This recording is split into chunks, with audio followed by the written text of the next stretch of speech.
3, 2, 1. Siamo qui con Carlo Alberto Tesserin, Presidente della Commissione Consiliare Statuto. Presidente, dopo 10 anni di attesa finalmente lo Statuto, tra l'altro pare che abbia recepito anche precedenti indicazioni di ANCI Veneto e dei comuni. Certo, noi abbiamo sempre operato in sintonia con la realtà istituzionale che fa parte della nostra regione.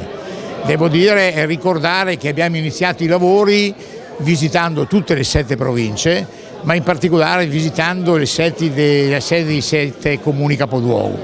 Abbiamo però direttamente con l'ANCI avuto continui rapporti per quelle che sono le funzioni dei comuni e più ancora le aggregazioni dei comuni, le visioni del nostro divenire.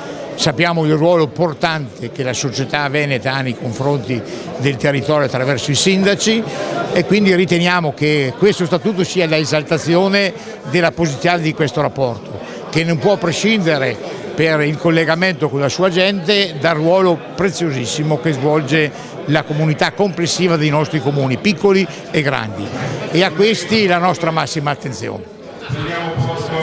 Si parla anche di Consiglio delle Autonomie, è stato inserito l'articolo 16. Lo facciamo, lo faremo molto presto e lo faremo in pieno accordo con la realtà delle nostre istituzioni, quindi in particolare dei comuni. Quindi verrà applicato a breve. Ma è una delle prime leggi che faremo. Direi che con velocità provvederemo a dare la struttura che serve a questa importante conferenza. Benissimo, ringraziamo il Presidente.